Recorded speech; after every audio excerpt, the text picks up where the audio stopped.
ready to listen to the address of our Senate President. My esteemed colleagues in the Senate, the members of the Diplomatic Corps, fellow public servants, distinguished guests, and above all, the Filipino people, good morning. Handa ang iyong Senado na harapin ang mga hamon ng ating bayan ng may linaw na layunin at agarang pagkilos. Naririnig namin ang hinaing ng bawat Pilipino at naunawaan namin ang bigat ng kanilang pang-araw-araw na buhay. Kaya ang bawat panukalang ating isusulong ay dapat magbigay ng konkretong solusyon sa kanilang mga pangangailangan at magbukas ng mas maraming pagkakataon upang makamit nila ang kanilang mga pangarap.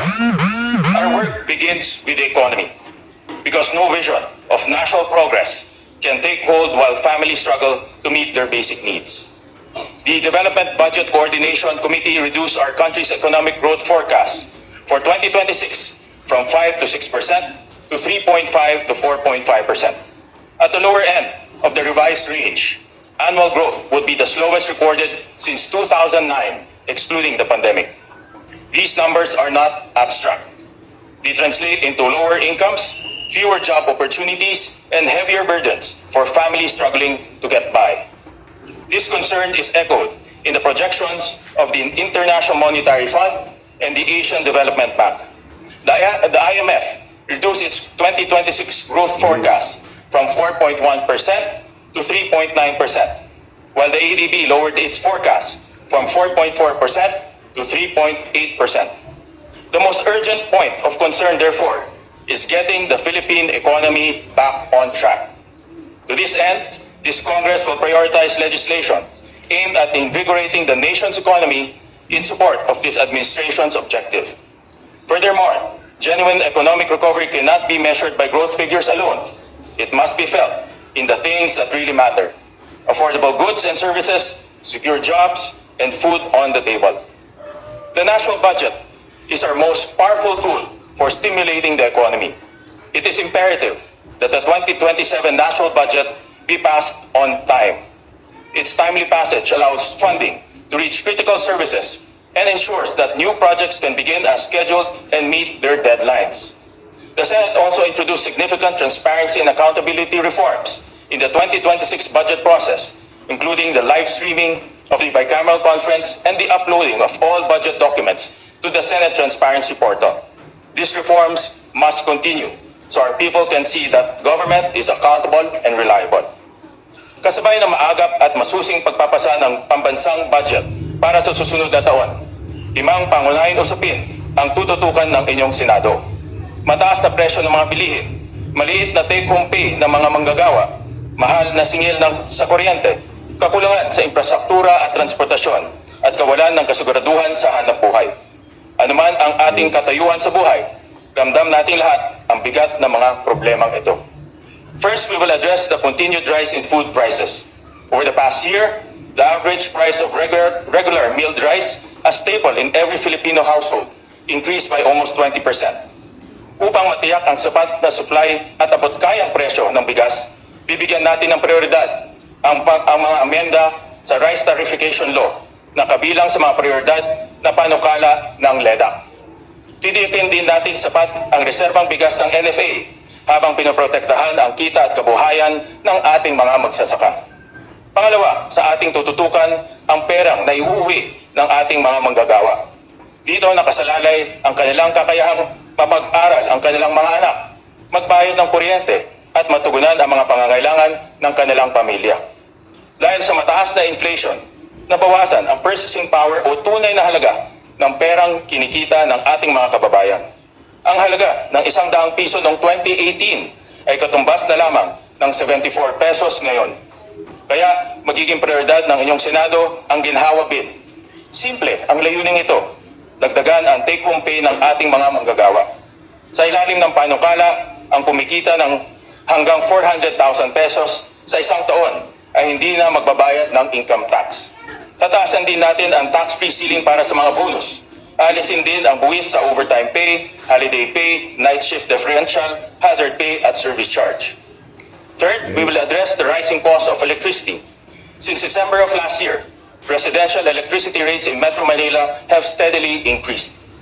By June, 4 months into the US-Iran war, consumers were paying as much as 14.50 pesos per kilowatt hour, up from 12.20 pesos during the same period last year. According to the recent Department of Energy briefing, the Philippines recorded the highest average electricity rate among ASEAN countries in June. These increases place an unfair burden on consumers and underscore the need for effective electricity regulation. Your Senate will work closely with the Executive and prioritize another LEDAC measure, the ERC Strengthening Bill. This measure will improve oversight, hold industry participants accountable, and ultimately protect ordinary consumers. The burden of high electricity costs extends beyond electricity. We also feel its effects in the transport sector, where our continued dependence on important petroleum leaves workers, commuters, and motorists vulnerable to events beyond our shores. The continuing effect in the Middle East has exposed the extent of this vulnerability. At the height of the crisis, diesel prices spiked to as much as 153.70 pesos per liter. The transport sector accounts for 49% of our country's petroleum imports. Your Senate will prioritize amendments to the Downstream Oil Industry Deregulation Act, another LEDAC priority measure. We will pursue greater transparency in the components of pump prices so that government can determine whether increases reflect global market prices and legitimate cost of unreasonable margins that should not be passed on the consumers. Fourth, we will focus on infrastructure. The fastest way to invigorate the economy is by accelerating infrastructure spending. Your Senate will prioritize the Master Plan for Infrastructure and National Development, or MIND Bill, another important LEDAC measure. It will establish a 30-year plan that will link and coordinate key infrastructure projects, including roads, airports, hospitals, and energy pipelines. This will help create jobs, attract investments, and drive long-term economic growth. Ikalima, tututukan natin ang pagpapalakas ng mga MSMEs. Tinalakay na natin ang ilan sa mga reformang isusulong upang mapababa ang presyo ng mga bilihin at singil sa kuryente, madagdagan ang take-home pay ng mga manggagawa, at mapabuti ang infrastruktura at transportasyon. Ang susunod nating bibigyan ng pansin ay ang pagkakaroon ng matatag at marangal na trabaho. Mula noon Mayo 2025 hanggang Mayo ng taong ito, mahigit 660,000 ang bilang ng mga Pilipinong nawalan ng trabaho. Upang maibalik ang mga nawalang trabaho at makalikha ng mga bagong oportunidad, kailangan natin palakasin ang mga negosyong nagbibigay ng hanap buhay sa ating mga kababayan. Kaya bibigyan natin ng prioridad ang mga amenda sa Magna Carta for MSMEs. Isa rin ito sa mga prioridad na panukala ng LEDAC. Malaga ito dahil 99.7% ng mga rehistradong negosyo sa Pilipinas ay mga micro, small, and medium enterprises or MSMEs. Yes. Hindi lamang sila nagbibigay ng hanap buhay sa milyong-milyong Pilipino. Sila ay bunga ng pagsisikap at pangarap ng ating mga kababayan mula sa mga negosyong minana sa pamilya hanggang sa mga nagsimula sa garahe o maliit na food cart. Ano man ang uri, malagang haligi ng ating ekonomiya ang mga MSMEs. Kabilang sa mga reformang isinusulong sa Magna Carta for MSMEs ang mas madaling pagkuha ng puhunan at credit guarantees, pati ang access sa shared services, machinery at technical support.